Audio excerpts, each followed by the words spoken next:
They called my wedding a shame while champagne cracked open on a yacht 3 miles off the marina. I know because my mother sent the photo herself.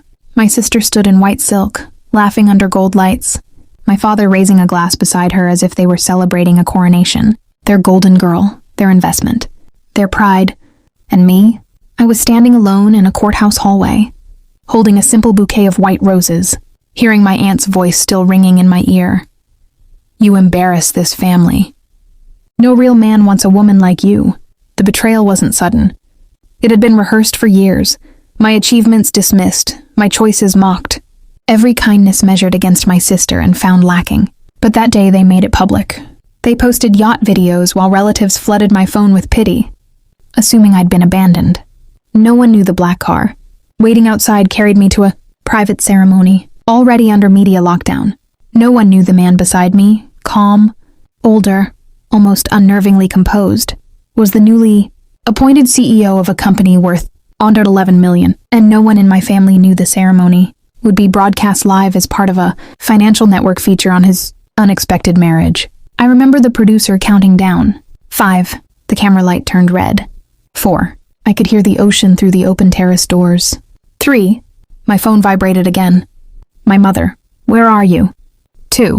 I looked at the yacht photo one last time.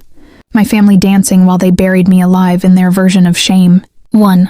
Then I stepped into the lights, took his hand, and watched the first wave of their silence begin. I grew up as the daughter my family tolerated, not the one they celebrated.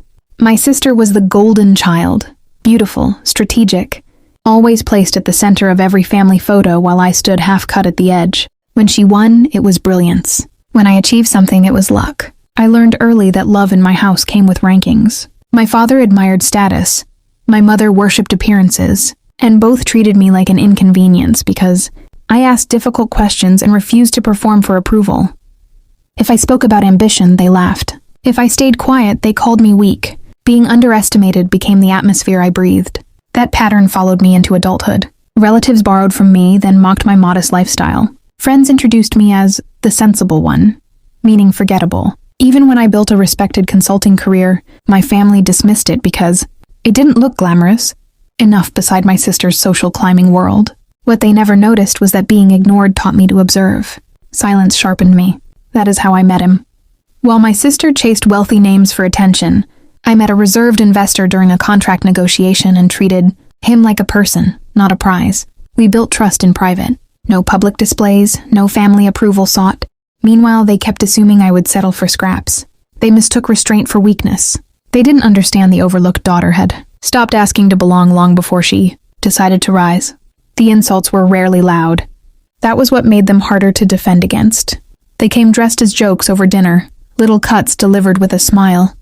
My sister would glance at my dress and murmur, "Still so practical," while my mother hid a laugh behind her wine glass. My father had a habit of pausing before introducing me to guests, as if searching for something impressive to say and finding nothing. At family events, I noticed the choreography. My sister was offered the center seat. I was handed coats to hang, errands to run, details to manage. If I gave advice, they spoke over me. If I stayed quiet, they read my silence as defeat. The worst betrayals came in softer tones. My engagement was first treated like a rumor. My mother asked almost casually whether he was real money or borrowed money. My sister smiled too long and said, "Men like that don't marry women without a motive." Then came the yacht invitation. Everyone in the family was included except me. No confrontation, no explanation, just an accidental-looking social post showing them boarding, together under evening light. My sister leaning against the rail in diamonds captioned, "Family only." I stared at that phrase longer than I should have. Later that night, my aunt called to say missing the yacht was for the best, because my wedding would only embarrass them anyway. Her voice was almost tender. That was the moment suspense turned into certainty. They weren't underestimating me by habit anymore. They believed I had already lost. The turning point did not arrive as rage. It arrived as clarity. It happened the night I saw the yacht drifting beyond the marina while I sat in the quiet suite where my wedding preparations were underway. Through the glass, I could see their lights moving across the dark water like a floating kingdom. I had spent my life trying to enter. Then my phone lit up. A cousin had sent me a clip from the yacht. My sister raised a glass and said, laughing, At least one daughter made a respectable match. People around her laughed. No one defended me. I watched it twice, then set the phone face down. Something inside me went still. For years, I had believed patience would eventually be mistaken for dignity, that if I kept proving my worth, they would one day recognize it. In that moment, I understood the truth. They benefited from me remaining small. My humility had become their permission. Enough was not anger. Enough was withdrawal. I walked into the adjoining room where he was reviewing notes with the network producer. He looked up and asked if I was certain about airing the ceremony live. Until then, we had considered canceling the broadcast to keep things private. I remember answering very calmly, "No, we keep it live." That was the decision. Not revenge through confrontation, revelation through contrast. When the ceremony aired, my family's mockery did not survive contact with reality. The daughter they dismissed was not rescued by status. She had quietly built a life none of them had understood. For the first time, I stopped trying to be accepted and chose to be seen. Once the decision was made, I treated it the way I treated every serious negotiation in my career, with discipline, not emotion. I did not call my family. I did not send warnings. Silence was part of the structure. Because of my consulting background, I understood contracts, optics, and timing. I reviewed the broadcast agreement myself, adjusted release clauses, and approved only the segments that revealed what mattered. The ceremony, the interview, the business profile, and our names appearing together without ambiguity. No sensationalism. Just facts presented where they could not be denied. My husband handled the media side through his communications team. I handled the sequence. The yacht party ended at sunset. The live financial feature aired 40 minutes later. That overlap was intentional. While they were still posting images of themselves mocking my shame, the public narrative was already turning. I asked the producer for one additional condition. No advance notice sent to extended family. If they discovered it, they would discover it with everyone else. Then I made one private move no one saw. For years, my parents had assumed I would eventually return seeking approval. Instead, I instructed my attorney to finalize trust, documents, and beneficiary protections, excluding any future family claims tied to marital assets. Clean, legal, quiet. No threats. No dramatic confrontation. Just boundaries written where emotion could not erode them. By the time I stepped before the cameras, revenge was no longer the objective. Precision was, I wasn't trying to humiliate them. I was allowing their own contempt to collide with the truth at exactly the moment they felt most certain of their superiority. The payoff began in silence. The anchor introduced us by name, then shifted to the feature on the unexpected. Marriage of a rising CEO and the consultant, he called. The most trusted person in the room. I stood beside him under white light, hearing only the soft rustle of guests and the faint click of cameras. Then the vows began. No spectacle, no grand performance, just truth spoken where millions could hear it. I imagined somewhere on that yacht, phones being lifted one by one, music lowering, conversations stalling mid-sentence. Later I learned it happened almost exactly that way. My sister saw the broadcast first and froze. My father thought it was a recording until the live ticker ran beneath the screen. My mother kept asking why no one had told her. No one had. That was the point. As the ceremony ended, interview clips rolled. Our work, our partnership, the business profile. It became impossible to reduce me to the family's old version of me. The woman they called a shame now appeared composed, accomplished, chosen. Then my phone began vibrating. "Where are you? Call us. Why didn't you tell us?" And then the message from my mother. "Where are you?" I looked at the screen while applause rose around me.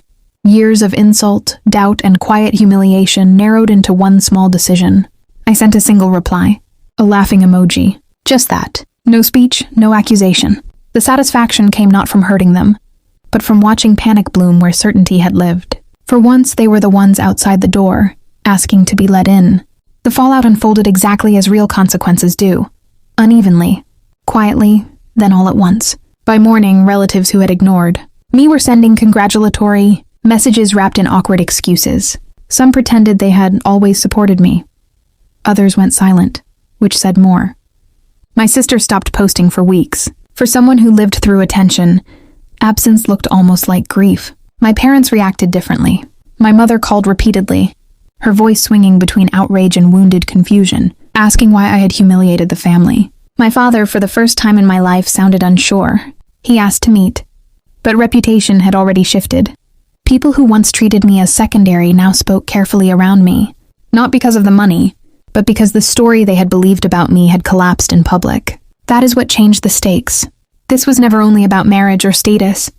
It was about self-worth surviving people who profit from your smallness. I met my father once. He apologized in fragments, unable to name everything. My sister never truly did, and that felt honest. Some relationships don't heal. They simply lose power. Why should anyone care? Because many betrayals do not look dramatic.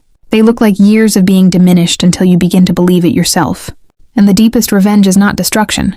It is refusing to remain defined by those who misjudged you.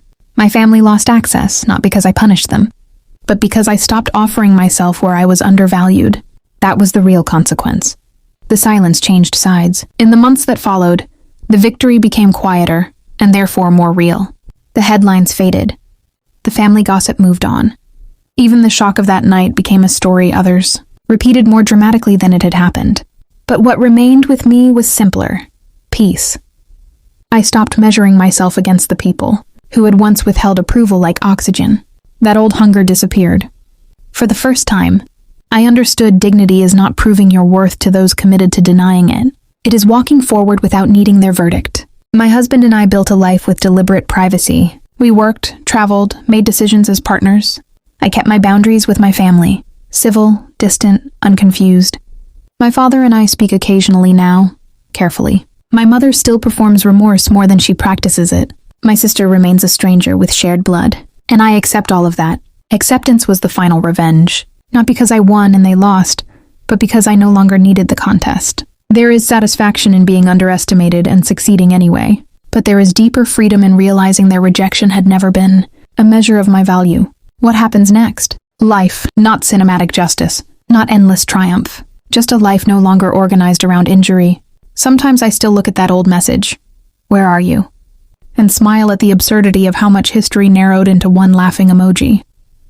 They thought shame would define my ending. Instead, it introduced my beginning. Some doors do not slam. They close softly and never reopen.